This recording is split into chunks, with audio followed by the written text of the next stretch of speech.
remote for the door, don't you? That would be so ideal. So you have to get Yes, idea. When you're comfortable. Welcome everyone. It's nice to see you. And welcome everyone online. I guess there's a few people. Yeah, it's good. It's good. Very good. So this is my first class teaching this course. So we're going to step back a little bit and do a few things that I kind of need to do in the beginning of the course. Tell you a little bit about myself, and then hear a little bit about you so that I know where to go with some of these things. I want to talk about the formalities, the readings, the homeworks, quizzes, meditations, and those types of things that are part of these formal courses. And then we'll get a foundation of how we're going to go forward, and then we'll go ahead with the class. I guess people are going to be drifting in as they come in, and we'll just have to work around that. It's not a problem. So I think I should start with my background so you know a little bit about me. I haven't been around for a while. A lot of new faces in front of me that I haven't seen, but of course I've seen you when you allow us. And it's really nice to be back at the Three Jewels. I used to teach in the Three Jewels between 2006 and 2010. So I'm back now in 2015, and it's nice to be here. We went on a long retreat, so what we did was we were able to put a lot of the teachings that we learned from Geshe Michael into a practice in the form of a deep retreat. And I really like the way the set was kind of structuring the course around practice, because that's where she was coming from, that's where I'm coming from, that's where you're coming from, and it's a really nice way to go about learning this really foundational and beautiful ACI material. So it's going to be my approach going into it, more practice oriented than say Tibetan oriented, language oriented, or maybe even a little less academic, but a little bit more experiential. And I'll try to talk about my experience with say the three paths and teach from that as well, because I'm able to contribute to that now, thanks to the amazing opportunities of the Great Retreat.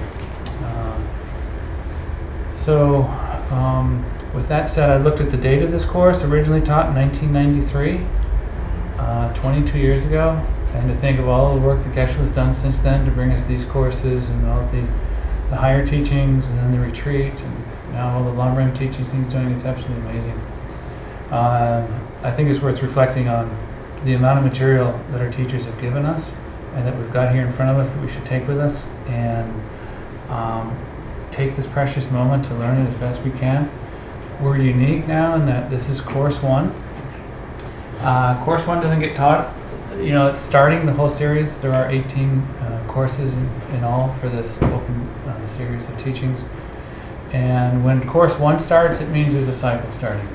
And that hopefully means that all 18 are going to be taught in a cycle. Fortunately, there are 2 cycles in progress right now, and John Stillwell's finishing up a 6-year program of teaching, and Hector is probably 3 or 4 years into it teaching, I think. And now we're starting another one. So you have a chance now to get on this Dharma train of 18 courses over 5 or 6 years to learn the 5 great books that are taught in a Tibetan monastery in a way that's perfectly translated for us. In our way, the whole notion of homeworks and quizzes is our version of a debate ground and a memorization practice. So using our tools and our culture that we're familiar with, along with deep meditation, along with retreat if you can get it in, you can realize the truths of these paths. And it is very much in your hands. It is very viable, and it's all there in front of us if we want to use it. It is a proven path. These are great teachings. We took these teachings into retreat and were the foundation of our practices, and they produce results. And I can tell you that. So now you have an opportunity here in course one to start dreaming about those results. Let's see. I first took this course in about 1999 or 2000, so about 15 years ago. I did complete all of the 18 open teachings, and I completed all of the 18 higher teachings of the Diamond Mountain series. So even after doing 36 of those courses and a lot of other ones in between, to come back to this material is actually very exciting. And just reading the material for this course and prepping for this class, going over it was exciting for me. You know, it's new, it's not old material. And I've got a lot to learn from this. As a teacher, I have an opportunity to review this, and I'm rejoicing in that as much as being able to give it for you to use. So it's wonderful material. We'll talk about the benefits of the three principal paths, what we're going to be doing, and they are the foundation for all of our work. Without which, you know, we can't realize the ends of the path. We really do need these three principal paths. We can incorporate them into our daily life. It's not hard. It's not some obscure ritual. It doesn't have to be time-consuming. They're mental more than anything, and you can take them off the cushion, and they will change your life. And these are the tools that we're offering through ACI, and your life will change, and you will be happier for all of this work. So that's about it for me, I guess. What I would like is just a little go around to the room so that I know where you're coming from a little bit. I'd like to know if this is your first ACI course. You know, some people are coming in having done some other ones. Some people are starting out on Buddhism 101, and this is their first Buddhist class. So I'd like to know if you've got some experience with any of these teachings previously, or if this is your very first class, and your name, so I can help know who you are as well. Let's start with our favorite. Hi, my name's Coco. I've had some ACI classes before in retreat. I love them. They have changed my life entirely.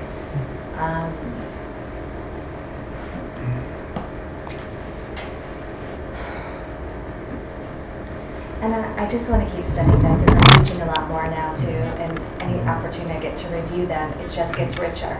Yeah. It's not like I take it once and I know it and I've got it down. It keeps adding, it keeps growing. So I'm into that. Yay! It's great to see you. Hi, my name's Tasha. I've done ACI, I guess, 10 and 16 here, and I'm in the middle of 17 as well. And also I did listen to half of 6 online, and then the new round of classes started here, so that was gonna have to wait. But I'm really excited to be starting again with 1. Yeah. And hopefully the rest of them, so kind of come in at the end. It's nice. Yeah. It's nice. You have a great opportunity to go through them now. Yeah. And it's wonderful to go through them sequentially if you can. Yeah. They do build on each other. There's a reason why they were taught in a certain way. Hi, I'm... Self-portrait? Yeah. I'm Steven. I started at ACI 5 and also started with John Stillwell at ACI 11. So I've done almost from 5 to 17 now. Okay. But I haven't done a lot of the homeworks and quizzes, so I still need to catch up on that. Okay. And I'm happy to start at ACI 1 because it feels good to just get everything done from the beginning. Now then, because those courses are running concurrent, you're doing 3 courses at once right now? I can't do the ACI 17 right now, Oh. so, but two at the same time. And you don't have time to do that? It's a time-consuming thing. If you're doing the homeworks and quizzes, it's Yeah. time-consuming. Okay. But yeah, during the week for it to come to class Mhm. twice a week, it's no problem. It feels good. Good. Yeah. And the readings. Great, thanks. I'm Richard, and I've studied some Buddhism, Kadampa style Buddhism before coming here, and I've done about maybe 4 to 6 courses with Stillwell and Hector, Mm-hmm. and really glad to be starting class 1 Mhm. and getting a continuum of the teachings in the order they're meant to be taught Yeah. to get a deeper understanding, Uh-huh. and just very grateful for Yeah, the good. teaching. Thanks. Go Stillwell and Hector. Yeah.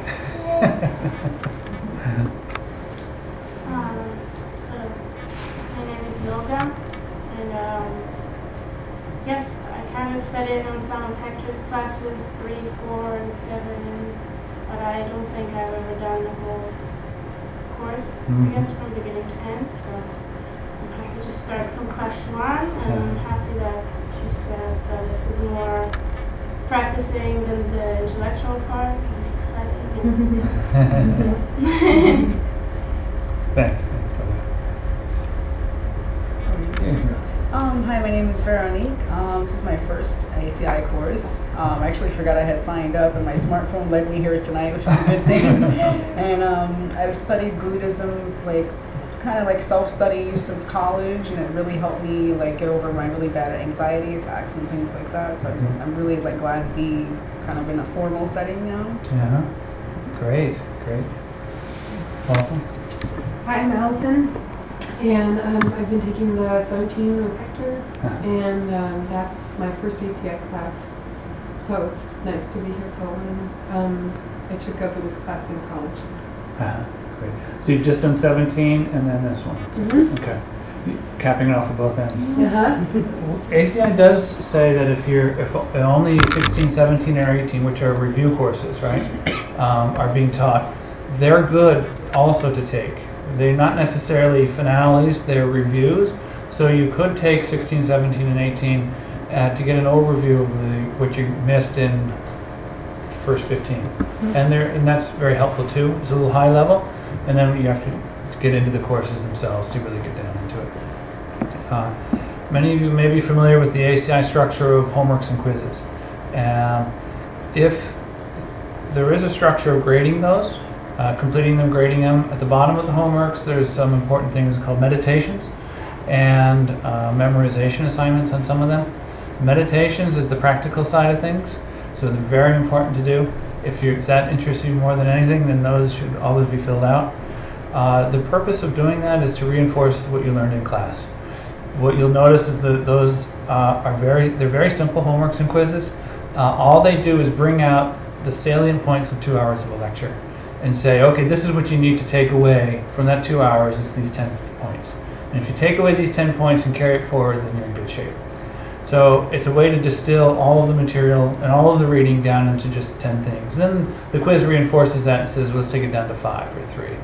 And by that repetition, it starts to sink in. It's a very effective learning tool. I guess we all kind of grew up with homeworks and quizzes. They're graded for a reason. If you wanted to teach in the future, which we encourage you to try to do, it's a great way to learn, and it's a great way to practice the Dharma, then they'll ask that you have the homeworks and quizzes graded. I mentioned this in the beginning because you don't want to find out in course 8 that you have to go back and do all of these again. If you'd like to, and we're encouraging it, what we'll start next week is kind of a group way to do the quizzes in class. I brought homeworks with us. So let me bring out at least the homeworks for class 2, which we're going to probably get to today. I don't know how much was covered in last class, and I don't know if you've got homework class 1 printed out. Was there a handout last week? No. No. Okay. I don't believe so, actually. Let me check. No, right? I don't think there was. Definitely not last week. So, in my experience, the best way to approach the material is to go to the class first and listen to someone explain it. Then, there's a reading associated with each class. Over the next week, go and read the material, and then from that, you'll be able to do the homeworks. And then your homeworks are open book. Okay, just so you know, you can use your notes, you can use the reading, and then quizzes, they like you to kind of close it and see if you've actually memorized it a little bit. We'll try to do some of it together in class to provide some kind of group cooperation to try to encourage more people to do it, and I think that'll be really helpful. So we'll start that next week. I didn't want to start it this week because I wanted to do this introduction first, and I think next week we'll be in full cycle of some things. To that end, I'm not going to do a guided meditation tonight. I'm going to wait till next week to start them because I want to catch up on class 1 and finish that, and then go ahead with class 2 and try to make use of everyone's time in a way that we can get back on track.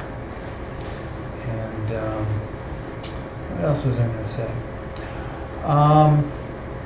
I'll do the grading at first, so when your homeworks and quizzes are finished, feel free to give them to me, and I'll work them in, and next week get them back to you.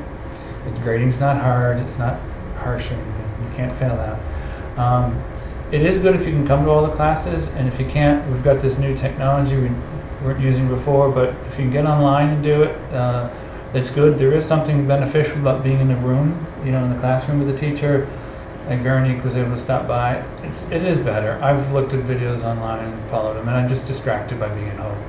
My emails in the background or something. It is a little something different, especially when during guided meditation. If you're in front of your computer, it's not a great way to do a guided meditation. You're sitting in a chair instead of on the floor. There's a lot of benefits to coming to the class and partaking of it that way. And then I get to know you too, and a lot more Q&A. Like, I'll never know if there's a question really coming from them. It's really hard. So if you've got questions, I love questions in class. Feel free to stop me anytime. We probably do a little break. You can ask me questions then or even after the class as well. I think that's it for most of that. I guess what I was getting at is try not to miss classes. It's really hard to make them up. You really should try to make them up with the person who is in the class. So if Veronique can't come one day, she can ask Tasha to teach her. And then you can transmit that one class from your notes or review the reading or the video or whatever. And that's a nice way to have the transmission go on person to person, in an oral transmission. So it's nice. Try not to miss a class if you can. We'll go straight for 10 weeks, or 9 more weeks. Generally, there's sometimes a review class at the end, and we can do that if you want. So hopefully your schedule's clear. If not, I wanted to give you my email and a web address for things. Hope this one doesn't stain it. Well, that's the least of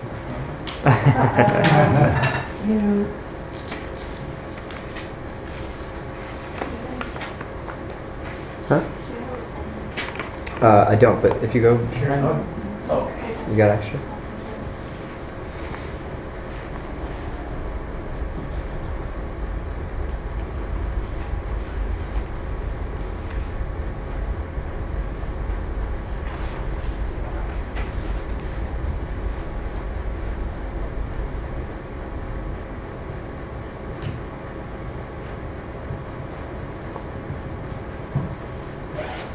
So the first web address up there is a link. There's all the formal course material is up there. If you need to get access to the homeworks and quizzes, the reading, it's all under this address. Go towards the online courses link, and then you'll see all the courses listed, and you can download all the material for course 1 if you'd like. Especially for those who are online and not able to get a handout. You'll need that address. The material's in several locations. That's a stable site that will be there for a while. It's been there for a while. Additionally, if you have any questions, you can always email me. Feel free to contact me on my email address at any time. It's fine too. Okay.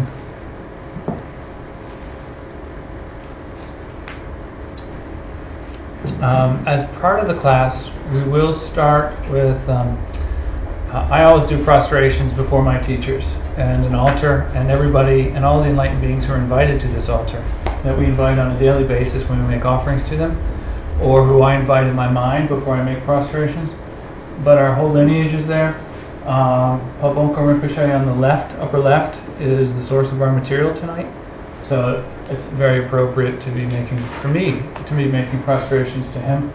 Ken Rinpoche, who's right next to him, was authored this book and was one of his students.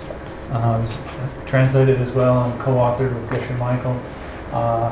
So it's, for me, I will always make prostrations to this altar who I respect, and I want to pay homage to them. You don't have to, by any means. It's up to you whether you want to make prostrations or not. And by any means, don't do it if you're not comfortable. But as protocol, we do 2 prayers before the course class starts, and then we do 1 afterwards. I didn't print out enough of the prayers, but the prayers are also on this website. They're part of the binder, all the material for course 1. So you should print them out. Part of the memorization assignment for class 1 was to memorize the refuge and the wish prayer. How many people did that? How many people knew it already? Yeah. So, Logan, were you here last time for the or for the I first was class? last time, but there was no class. Okay. Were you here the time before that? Before class a week ago? I thought I missed it because it was mine. No, not really. I guess I wasn't the week before, no. Oh, okay.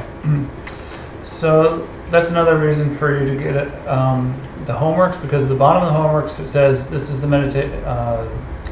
memorization assignment for next week, and it's this prayer. The first couple of memorization assignments are all about the three prayers we do. The first prayer is a mandala offering that we create in our minds, and then we offer it to the enlightened beings that we create. Second prayer is taking refuge in generating bodhicitta. And then the final prayer done at the end of class is a dedication. And these are traditional. So I'd like to do them now because they're going to be part of our regular material. Here's the refuge and the wish and the mandala offering if you want, for anyone who doesn't have it. Do you have an extra copy? No, I only brought one. So.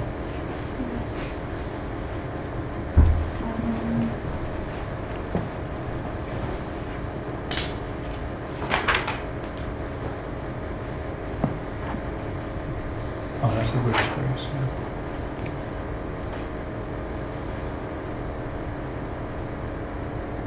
Do you want to start us out because you've got it?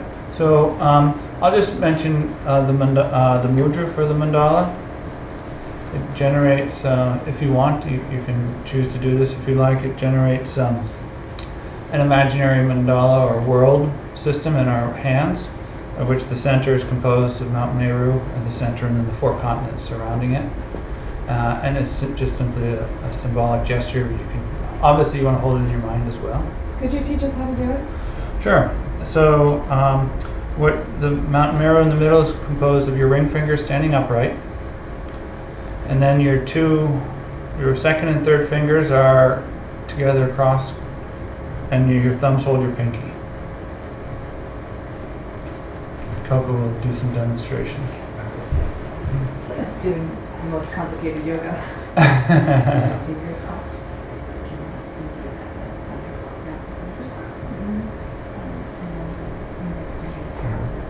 Grab like that.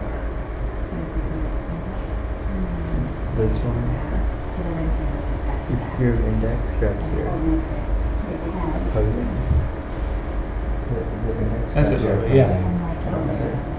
It'll be very natural soon enough. So your index finger grabs your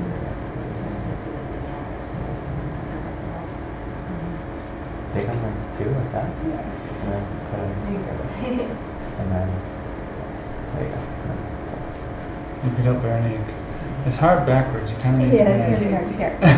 So bring fingers together. Yeah. And then the thumbs hold the pinkies. So they cross, the pinkies cross. And the thumbs hold opposite. Put the front.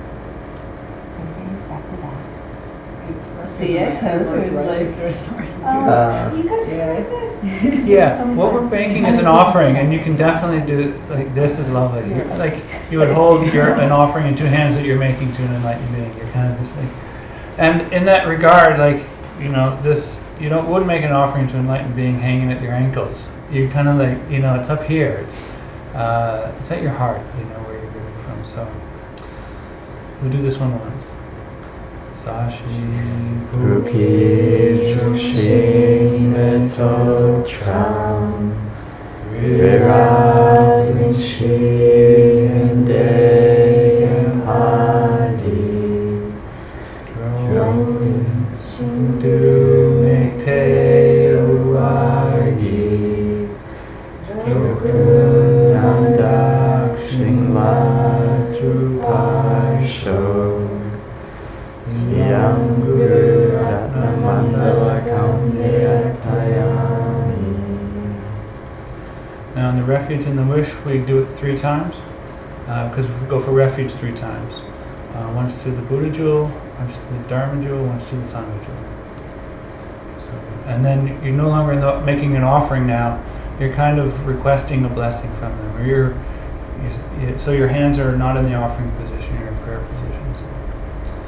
Sangye Churam Soki Choknamba Chanchu Ardu Dagni Gyatsuchi Daki Jinyen Gipe Sunamki Roll up and cheer Sangye Drupasho Sangye Chuyang Soki Choknamba Chanchu Baidu Dagni Gyatsuchi Daki Jinye Gipe Sunamki Roll up and cheer Sangye Drupasho Sangye Chudam Soki Choknamba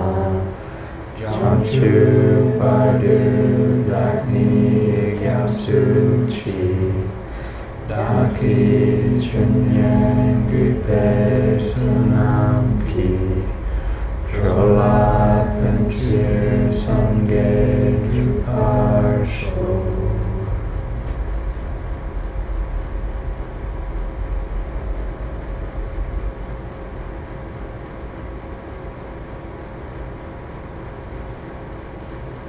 And the last one of taking refuge in generating bodhicittas, that's our intention for the virtue we're about to do, undertaking the study of the Dharma and studying what Buddha taught us.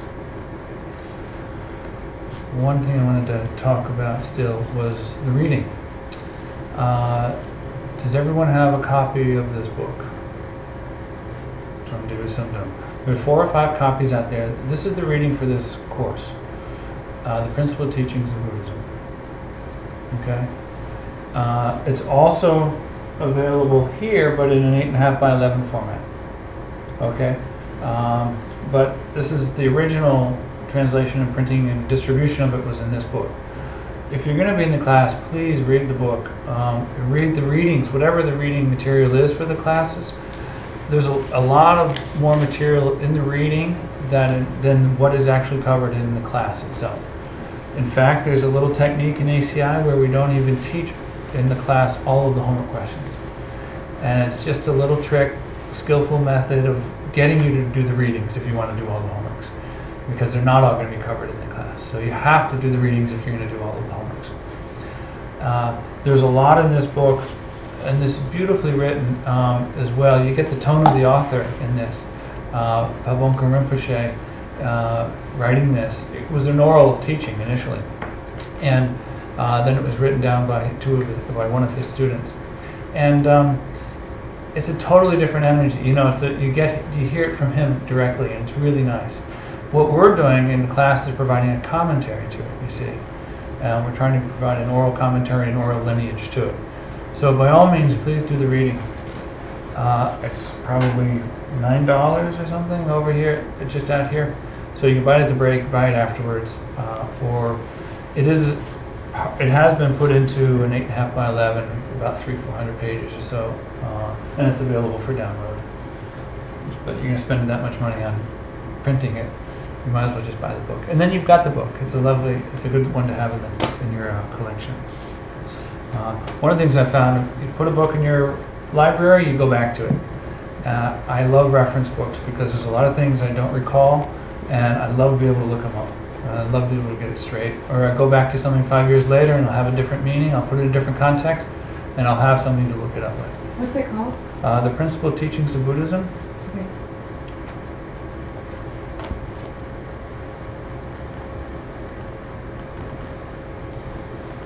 Especially for those who weren't here for the first class, the whole foreword describes the whole history of the teaching and the way this book came about, and it's important for you to read that. It gives good background. We're not going to go over all of that today because many people were already in that class, but if you weren't able to come to the first class, you definitely want to pick up and do the reading. Very good. Any questions on all of that banter of the stuff that you have to do the first class? Any questions on that? Okay. If they have any questions online, you can type it in the chat and Steve will tell me. All right.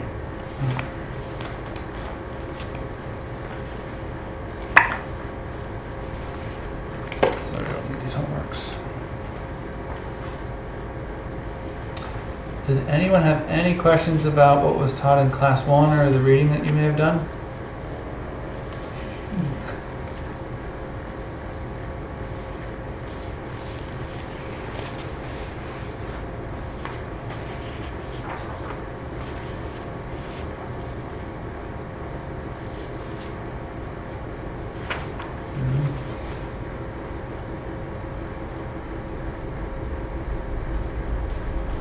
Okay, so I'm going to pick up at the end of class 1 because I think there was a couple of questions that weren't covered in the first class. So I'm going to review those so that you can complete your homework, and then we'll get on to class 2 and start a fresh class from the beginning. One of the key questions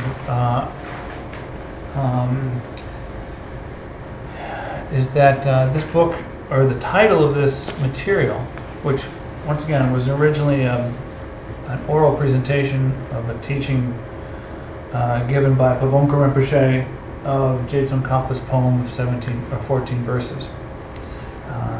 It was, I'm not sure, maybe the teaching was in the 1920s or so to a large audience in Tibet. So the original materials in Tibetan, both from Jetsun Kapa and Pabonka Rinpoche and his scribes being his student,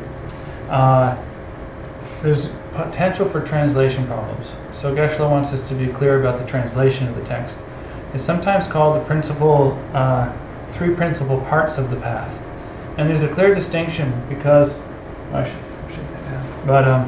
principal teachings and principal parts are very different. If it's a principal part, it means that it's just an integral part of one other whole, right? It's a part of a whole, and it's 33% of the overall path. In fact, that's not what the three paths are about. Each path is itself a beautiful practice, and together they are the foundation for your attainment into Buddhahood. It is a complete path. When you say the three principal paths, each one of them is absolutely a path in and of itself, and together they will take you to enlightenment. It's three paths. It is all you need, in fact, in order to reach total enlightenment. If you execute on these three paths sufficiently and perfectly, then it will automatically clear both of your obstacles to both freedom and omniscience, and you'll attain the two bodies of a Buddha, and you will attain Buddhahood. This is all you need. It's a complete teaching in that regard. The teaching is what's called a lam rim in Tibetan, which means a path, steps on the path. And this is a reduction of 5 great books of teachings and the entire Buddhist path down to 14 verses.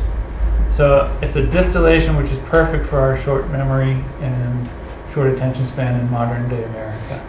And Jetsun Kapa says, and he proves, that if you can master these 14 verses, then that is the spiritual path and the entire practice, and you can attain the goals from that.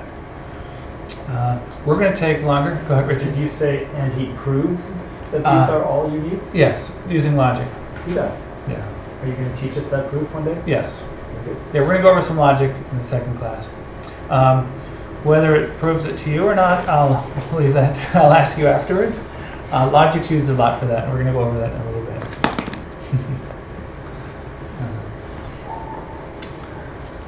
So be careful of it being mistranslated is the point there.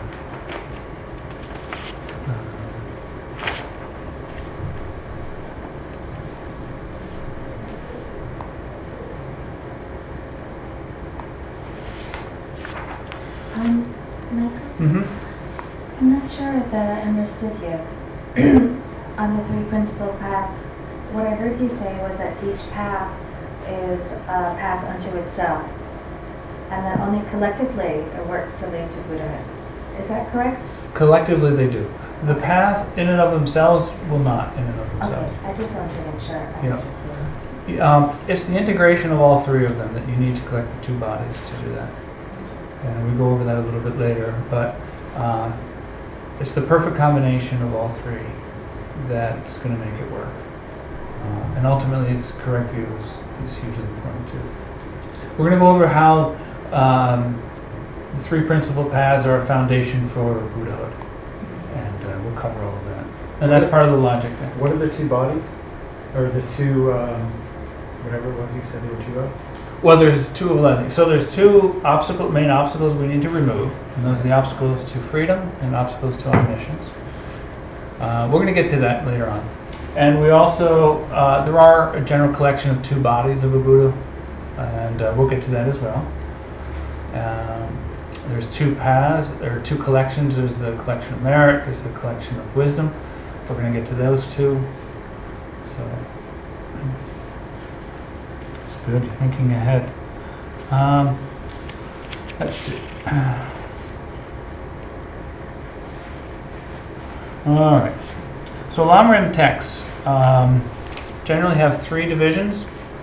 As steps of the path, they're very organized, and if you're into data views and organization of data, look at an exploded chart of a Lamrim.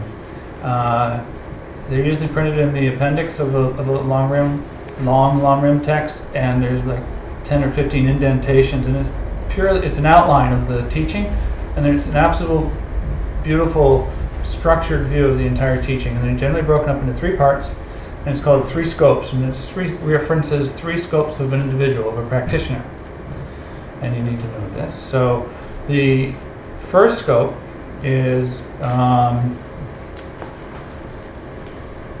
a being or a practitioner who wishes to escape from lower rebirths.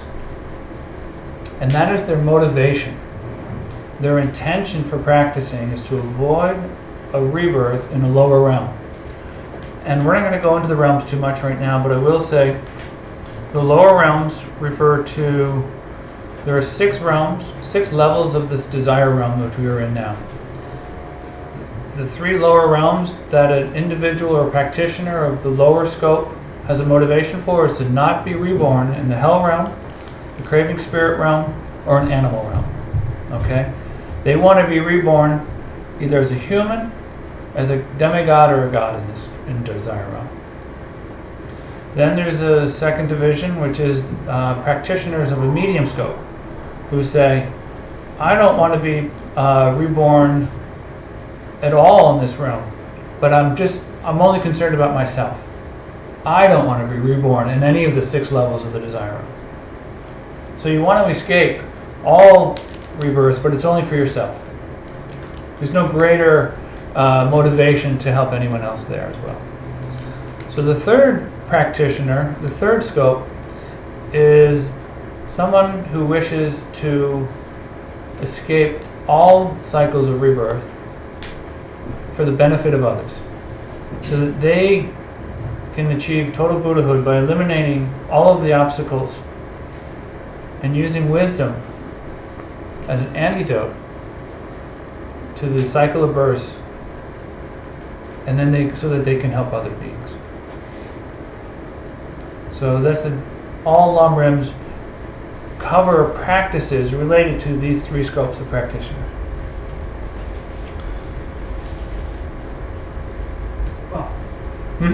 So you talked about the 3 scopes as being like differentiated. What would you call them? First scope, the second scope, the third scope, or did you say the medium scope or something like that? You could say practitioners of the lower scope, medium scope, or greater scope.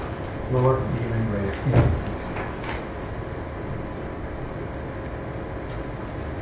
We should review exactly what we're talking about. When we talk about the 3 principal paths, I'm sure this has gone over already, but I want you to tell me, what are the 3 principal paths? Renunciation. Bodhicitta. Freedom. Yay. Alright, this is all it is. That's the one.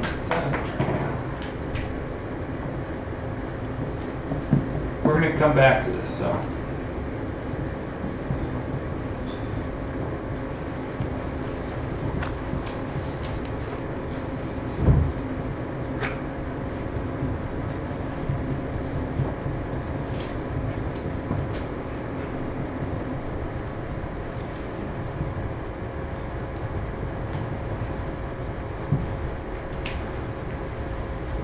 all on the same page and have at least covered the right amount of material. The three principal paths, as we're discussing, that were outlined by Jetsun Kappa in the 14 verses. And the commentary that we're studying is talking about these three paths. Okay. Tonight, we're just going to label these paths. The rest of the course, we're going to go into much more detail about them. So we're just going to talk high level about them now. Later on, there's a whole syllabus, and we've got 10 classes to talk in detail about renunciation. One of my favorite. Bodhicitta, and then correct view. So we're going to really drill down into them, but not tonight.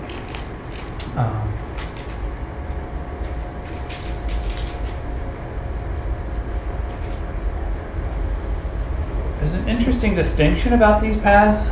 Lam-rim, remember I said is steps of the path? The title of this book is The Three Principal Paths. We kind of need to define what a path is. I'm going to eliminate an obvious one. It's not a path through the woods. It's not a physical path, right? We're not talking about a path from here to the top of a mountain of which you get renunciation, right? So what other kinds of path could there be if it wasn't a physical path? What other kind of objects are in the world besides physical objects? Mental objects. It's a very valid distinction of all objects in the world being, all existing things being physical or mental. So we know we're not talking about a physical path. So much more likely it's a mental path. But what kind of mental path? Is it a thought process? Is it something you think about and then that's the path? Is it mental as in a mental image? You just have to visualize it or think about it? What else could it be in that mental realm as a path? Sometimes I think of it as a practice. Would that be what you're getting there? Yep. So practice involves, some doing as well, and an evolution. Generally, practice, you start at one level and you get up to another level, right? It's like a belief. A belief, And what happens at the end of a belief? And the end of a practice? Realization, right? What we're really talking is about the ends of the practice, the ends of the belief, which is the realizations that come as a result of these three paths. So ultimately what we're talking about is the realization of renunciation, the realization of bodhicitta, and the realization of correct view, which is their ultimate form, right? And then, so what's a realization? That's a loose term. Right? Something. Now we're getting to the practice part. Right. Something you know to be real. Something you know to be real, yeah. And real from maybe or know from a logical point of view, which is one of the reasons why we use logic. Or what other kind of knowing is there? Experience. Yeah. And what type of experience is the highest type of experience? Ultimate. Or what we call direct realization. Okay. So if you have a direct realization of something, you will have had a realization of something. A direct perception of something can be a realization of it. And what that is it's a knowing, like Stephen said. It's a very powerful knowing. It's a knowing without a doubt. A realization removes all doubt, which is one of the ways you've had a realization.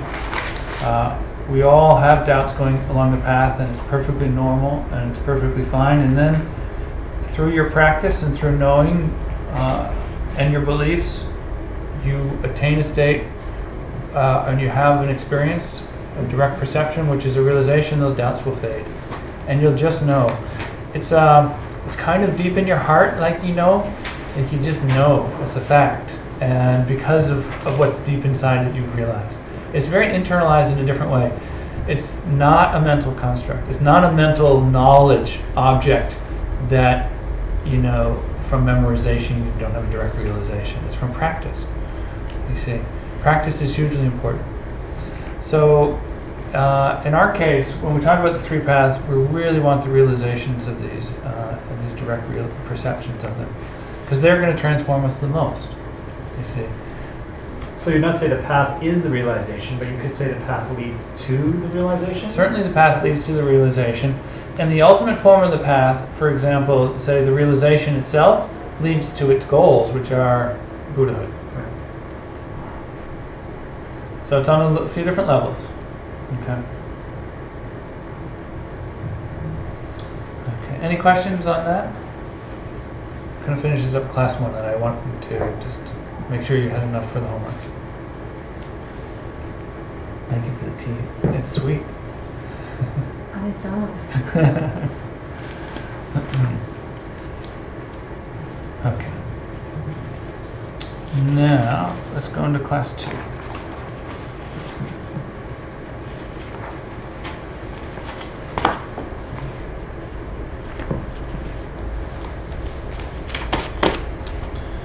Okay. Richard, now we're going to get into some logic. Early logic.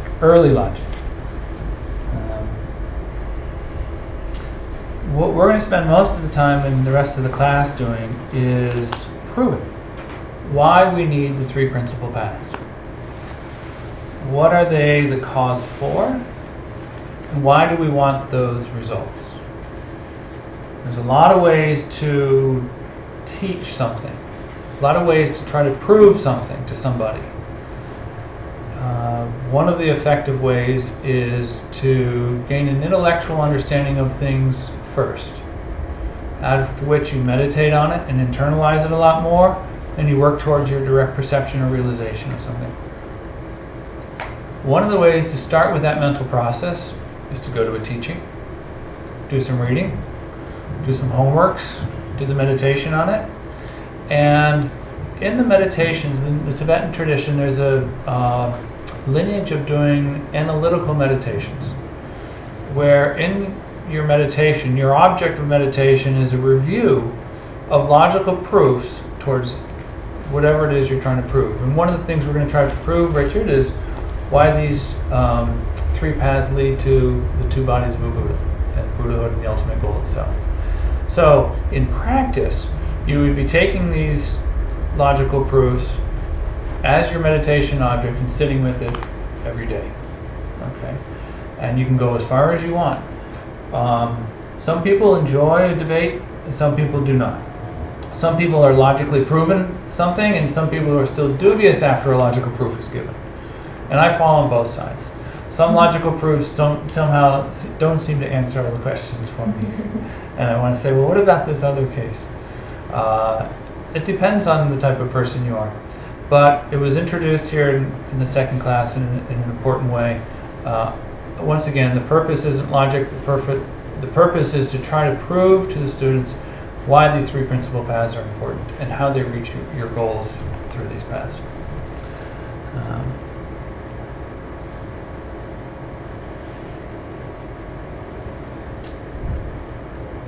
All right.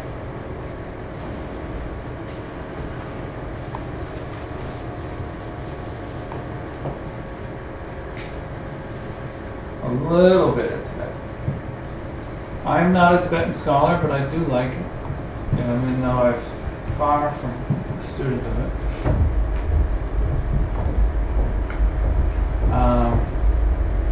Shi means 4, Sum means 3, and Mu is kind of like show me, or proof.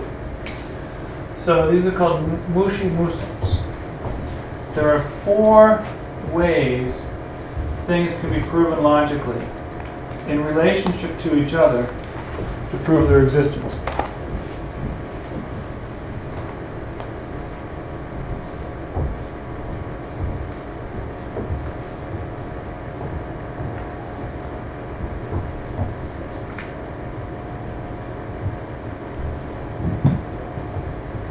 This one is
So this is kind of fun. We are going to take two concepts, two things, and we're going to propose them. And we're going to see if virtue and Buddhahood have a relationship with each other. And we're going to put them across these four contextual relationships and see if it holds to be true or untrue. And that's the whole purpose of this. And this is something you can do with any two that you want. We're going to go over one or two tonight in proofs. The whole purpose is proving how the three paths are required for Buddhahood. That's the whole. Remember why we're here and why this is being done.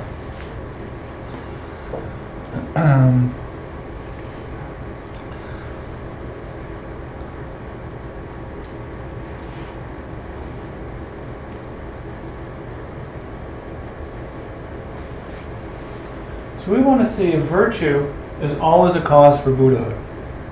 And we'll go through them. So A, not B. Is there a case where you could have virtue and not Buddhahood? Can you define Buddhahood?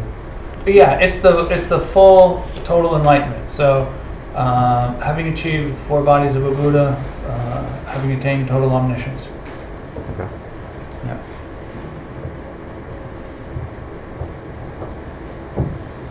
Can you define virtue?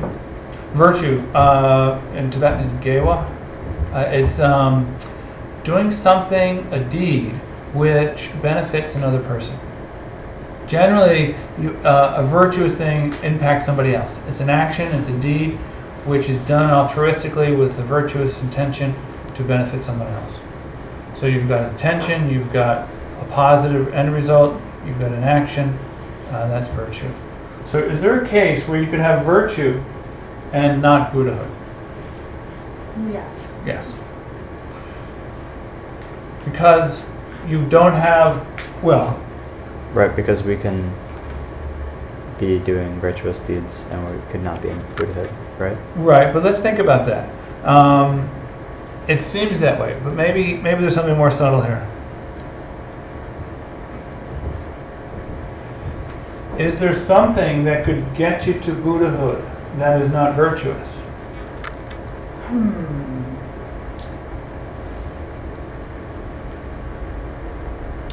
Like a deed that was not virtuous fully? Right. So this is asking a little bit more about the causes for Buddhahood. Can you have a non-virtuous cause for Buddhahood? Yeah. Can a non-virtuous imprint lead to something virtuous? Yes. Buddhahood. How so? I mean, because we do non-virtuous things sometimes, and we could still get on. We can still be on the track to Buddhahood. Right, but those seeds that ripen from your non-virtuous deeds will have to be purified before you reach Buddha. They aren't the seeds for Buddhahood. Okay. Whether you have them there or not afterwards is a debate, but they aren't the seeds for Buddhahood. A non-virtuous deed cannot result in a virtuous result like Buddhahood itself. That's a fact. Yes. Okay, I'm just thinking of the story where the Buddha kills someone to save others. Mm-hmm. Was that non-virtuous or virtuous? It was non-virtuous. Okay. Non-virtuous.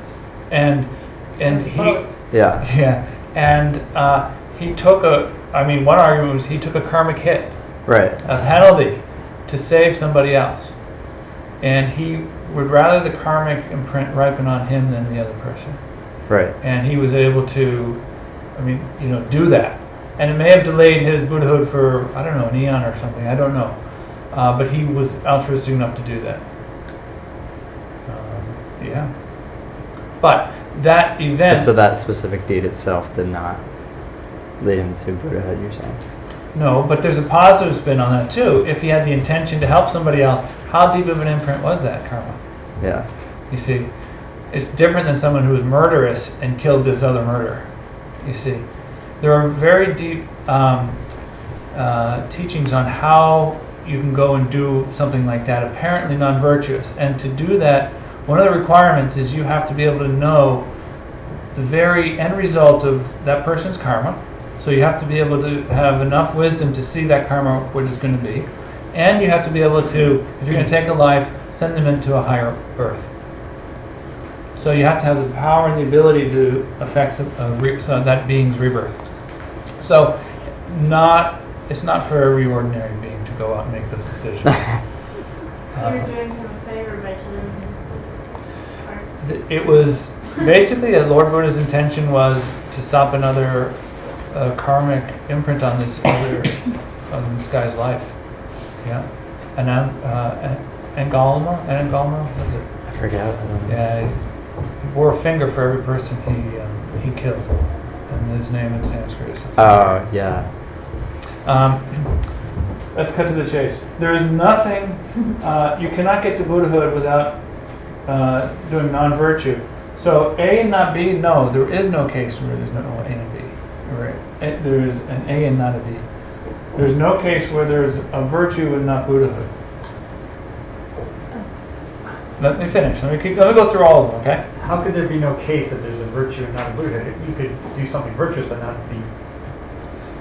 True, but the relationship of the two doesn't exist. Oh. Okay. Let's go through the rest of them. Let's see how they go. So number 2, is there something which is virtuous but not a cause for Buddhahood? Yes. Right. Because not everything. Wait, no, isn't that I'm one? confused. That was one. I may have got my numbers mixed up here. Maybe not. You said, is there something that's virtuous but not a cause for Buddhahood? That was number 1, right? A is virtue, not B. Buddhahood. So is there anything from Buddhahood that's not virtuous? That's number 2. Right. Right. Okay. So we can flip those two. Maybe Okay. that's the logic. Yeah. Yeah. So, all right. Let me go over those again. The first one then will be what I just said. What is there something which could be virtuous but not a cause for Buddhahood? And the answer is yes. Yes. Right.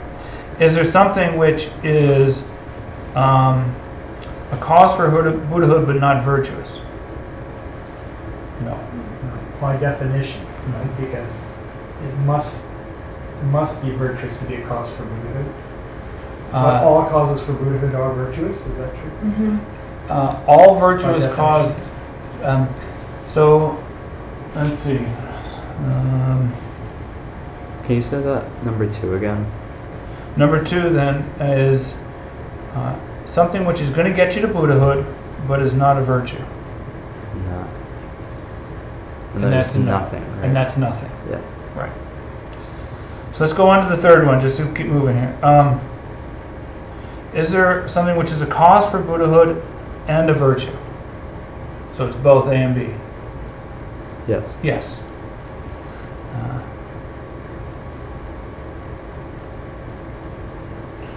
So is there something which is neither A or B? Yes. Yes. Yes. Yeah. So we had 3. We had a musum. We had 3 positive correlations between these two between these two concepts.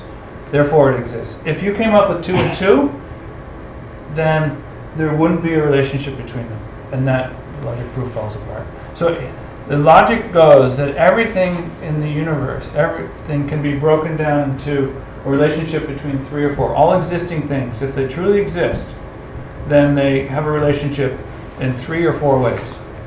And it's always these 3 or 4 ways. And it could be, of the 3, the way that it's not, could be any one of the other 4. But every existing thing in the universe, if there's a relationship, must have a relationship with each other in 3 or 4 ways. Any 3. Yep, any 3. That's interesting. It doesn't have to be 1 through 3 or 1, 2, 4. Stephen. You said number 1 was yes. Can you explain that to me again? So you could have something virtuous but not a cause for Buddhahood. And so that's what we need to go into next. Because Buddhahood doesn't include, because Nirvana is not the same as Buddhahood. Because you can have virtuous things that are not imbued with the 3 principal paths. So I could do something virtuous, like help a lady across the street, but it's not going to help me to get to Buddhahood. The way, if I were to imbue that action with an understanding of the 3 principal paths, is going to. So you see, once I incorporate the realizations, intellectually or direct, of the three principal paths into my behavior, my practice, I've got the causes for Buddhahood then. Otherwise, I've just got kind of random virtuous things that aren't very powerful. And virtue can be, people do virtue to their kid all the time, and that helps with, like, say, you getting cared for as an elderly person because you cared for a kid. Those aren't the seeds for Buddhahood. So you need to plant higher seeds than that. You need to be able to be a being of the greater scope, right? To plant seeds for that and stop a rebirth altogether in the cycle of suffering. Okay. And a random, day-to-day virtuous thing, telling someone that they've overcharged you and here's $1 back, like that, by anybody isn't going to get. Those aren't the seeds to ripen into a Buddha. But it would ripen into A good thing. Someone won't steal from you next. sure. Good karma. It's just general good karma. Your life might be a little happier, but that's not going to prevent our main suffering, which is this constant recycling in this life of the cycle of birth, right? The 12 links of dependent origination cannot be broken unless you have the three principal paths. Okay, cool. Okay. That's a big deal. It is. So when you're doing nice things, and we all do nice things, it's our nature. There's a bigger picture. There's a much bigger picture, and you should do things with the intention and motivation of a practitioner on the greater scope. That's why we went over those three. And you can just read those sections of the Lam Rim, and you'd be in good shape. All right.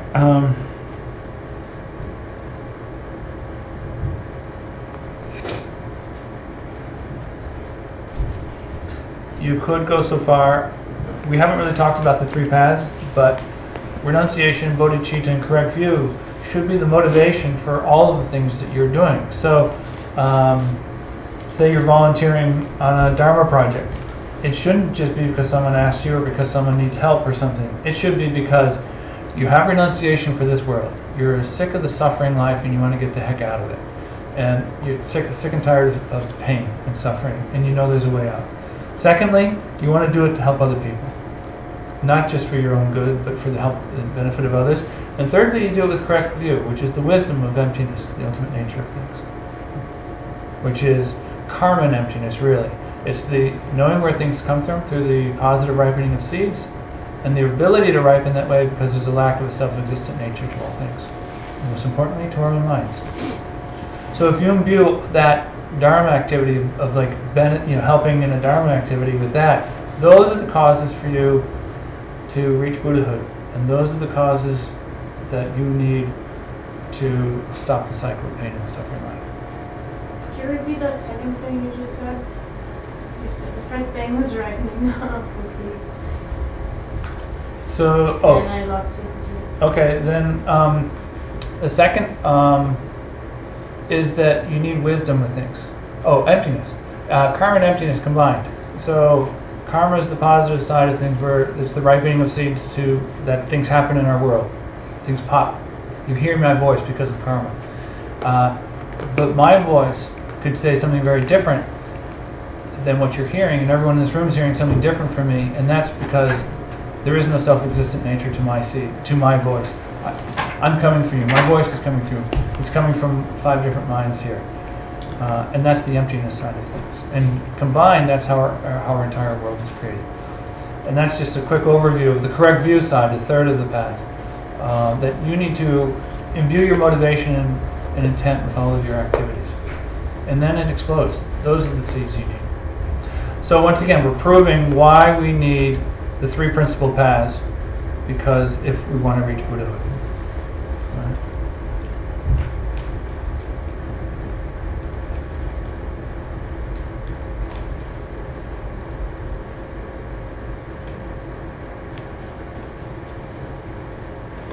All right, so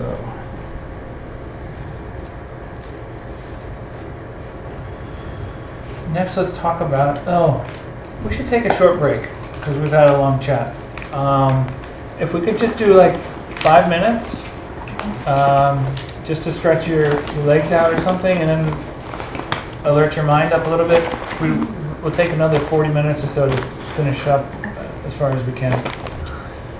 And if you have any questions, let me know.